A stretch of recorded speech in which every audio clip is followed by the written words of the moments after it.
नमस्कार प्यारे साथियों, जय हिंद जय जवान। स्वागत है आपका आज की इस नई वीडियो में जो होने वाली है आपकी नॉर्मलाइजेशन को लेकर। उत्तर प्रदेश पुलिस परीक्षा में जो 4 शिफ्टों में परीक्षा होने वाली है उसमें नॉर्मलाइजेशन जो होगा वो किस प्रकार से होगा उसी पे बात करने वाले हैं। लेकिन उससे पहले हम बात करने वाले ये जो फॉर्मूला आपके सामने लिखा है, जो बोर्ड ने खुद फॉर्मूला ये दिया है उसके बारे में। ये फॉर्मूला किस चीज का है, क्या है, नॉर्मलाइजेशन से संबंधित है? जी नहीं, बिल्कुल भी नहीं। तो फिर ये किस चीज का फॉर्मूला है, अभी हम उसके बारे में बात करने वाले हैं। सबसे पहले अगर आप चैनल पर नए आए हैं तो चैनल को सब्सक्राइब कर लीजिए, वीडियो को अच्छी लगे तो उसको लाइक कर दीजिएगा।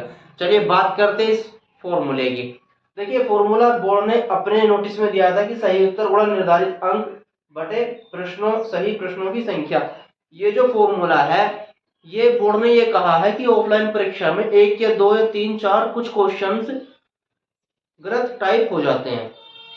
मान लीजिए कि 150 क्वेश्चंस का आपका पेपर है और उसमें से 2 क्वेश्चन गलत टाइप हो गए। ठीक है, मशीन के द्वारा, बोर्ड के द्वारा उसमें कोई 2 क्वेश्चन गलत टाइप हो गए और वो गलत आ गए हैं। अब वो गलत आ गए हैं तो उन 2 क्वेश्चंस के नंबर सभी अभ्यर्थियों को मिलेंगे, ये बोर्ड ने कहा है, जो क्वेश्चन गलत आ गए हैं।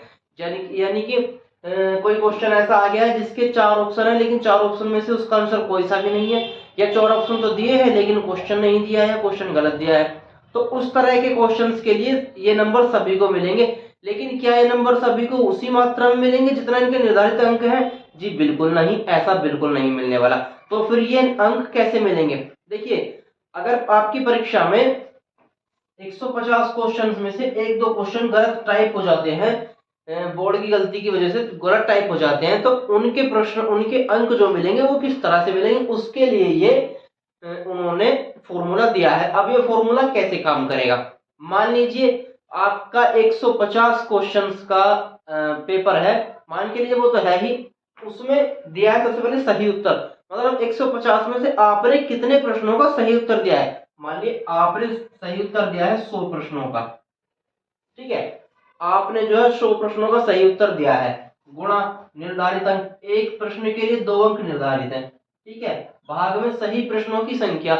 अब परीक्षा में जितने प्रश्न सही है, मतलब जितने प्रश्न गलत थे उन्हें हटा दो। मान लीजिए कि 2 प्रश्न जो है वो मिस प्रिंट हो गए, तो सही प्रश्न कितने बचे? 148। 150 में सही प्रश्न कितने बचे? 148। तो इस तरह से कैलकुलेट करके जो भी आएगा वो नंबर उस कैंडिडेट को मिलेंगे जिसके 100 क्वेश्चन सही होंगे। अब मान लीजिए यही किसी ने 120 क्वेश्चन करके आया है, कोई 120 क्वेश्चन करके आया है, बिल्कुल सही। ठीक है, 120 गुणा में निर्धारित अंक, एक क्वेश्चन के लिए 2 अंक, और भाग में सही प्रश्नों की संख्या। 148 प्रश्न हमने मान लिया कि सही थे, 2 गलत थे। ठीक है, तो इस कैलकुलेशन को करने के बाद जो रिजल्ट आएगा वो ही मिलेंगे उस कैंडिडेट को उन गलत प्रश्नों के नंबर। तो ये ऐसा नहीं है कि सभी को समान नंबर मिलेंगे गलत प्रश्नों के लिए, बिल्कुल नहीं। जितने आपने सही प्रश्न किए होंगे उसकी कैलकुलेशन की जाएगी 2 से, फिर उसको भाग दिया जाएगा उन प्रश्नों की संख्या से जितने प्रश्न परीक्षा बुकलेट में सही है। तो ये फॉर्मूला है उस चीज के लिए। ठीक है, अब बात कर लेते हैं हम अपने नॉर्मलाइजेशन में। नॉर्मलाइजेशन किस प्रकार से होगी? तो देखिए, नॉर्मलाइजेशन का जो फंडा है वो ये है कि जैसे 2 तारीख 4 शिफ्टों में आपका एग्जाम होना है। ठीक है, 17 फर्स्ट सेकंड, 18 फर्स्ट सेकंड। अब ऐसा तो है नहीं कि चारों शिफ्टों में सेम पेपर आएगा, चारों शिफ्टों में अलग अलग पेपर आएंगे। किसी शिफ्ट का पेपर हार्ड होगा तो किसी शिफ्ट का पेपर बहुत ही इजी होगा। अब होगा क्या कि जिस शिफ्ट का पेपर बहुत ही हार्ड होगा, मान लीजिए हार्ड वाली शिफ्ट के क्वेश्चंस 90, आप क्वेश्चन 90 कर पाएंगे। कोई दूसरी शिफ्ट है जो थोड़ी सी इजी है, उसके क्वेश्चन आप मान लीजिए कि 100 कर देंगे। कोई उससे भी ज्यादा इजी है, अब मान लीजिए आप उसके क्वेश्चन कर देंगे 110, और एक इससे भी ज्यादा इजी आएगी जिसके आप क्वेश्चन कर सकते हैं 120।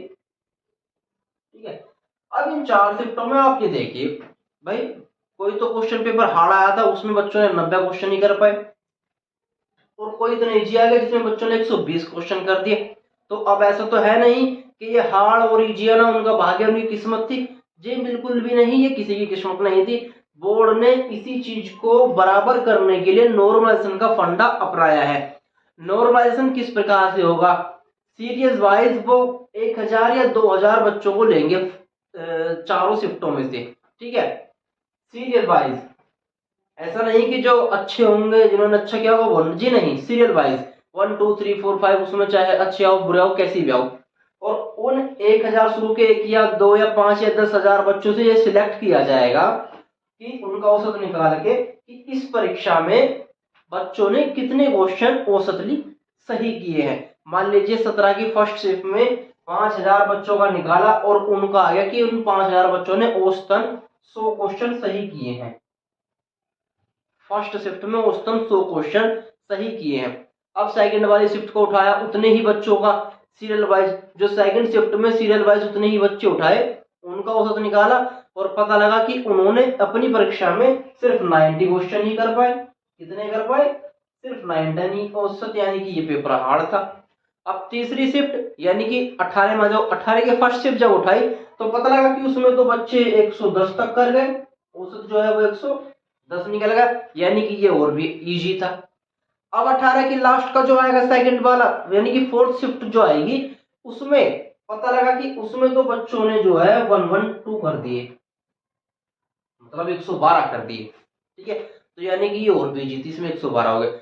अब ये इजी और हार्ड को बराबर करने के लिए क्या किया जाएगा कि इन चारों का औसत निकाल दिया जाएगा। चारों को इनको ऐड किया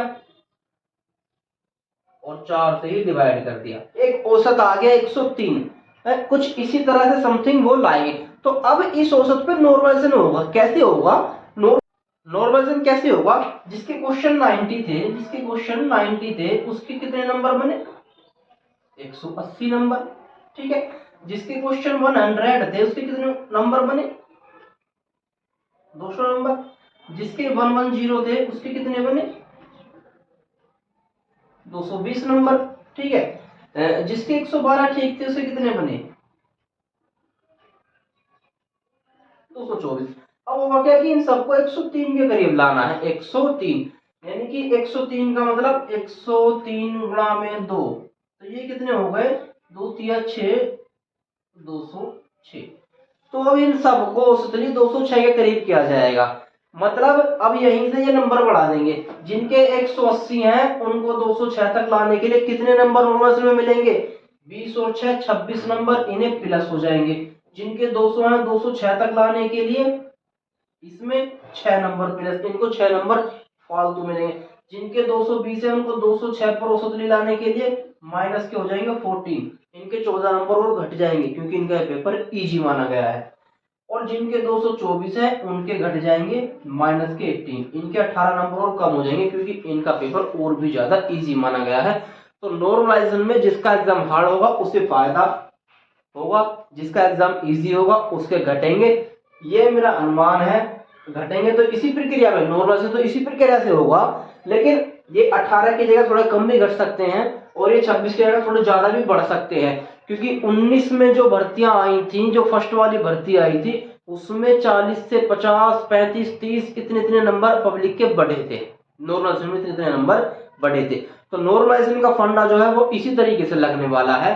आप बिल्कुल निश्चिंत रहिए, अपने एग्जाम में दिल ठोक कर बैठिए। आपका एग्जाम हार्ड हो या इजी हो, आपको उस चीज से फर्क नहीं पड़ना चाहिए। नॉर्मलाइजेशन में आप सबके बराबर ठहरेंगे। जितना आपने पढ़ा है उतना जरूर करें। ठीक है, आपकी आगामी परीक्षा के लिए ऑल द बेस्ट। अच्छे से पढ़ते रहिए, प्रैक्टिस सेट लगाते रहिए, मॉक टेस्ट के चक्कर में ना पड़िए, कुछ भी नया ना पढ़िए, प्रैक्टिस सेट लगाते रहिए। All the best. जय हिंद, जय जवान। चैनल को सब्सक्राइब कर ले, वीडियो को लाइक कर दे। जय हिंद।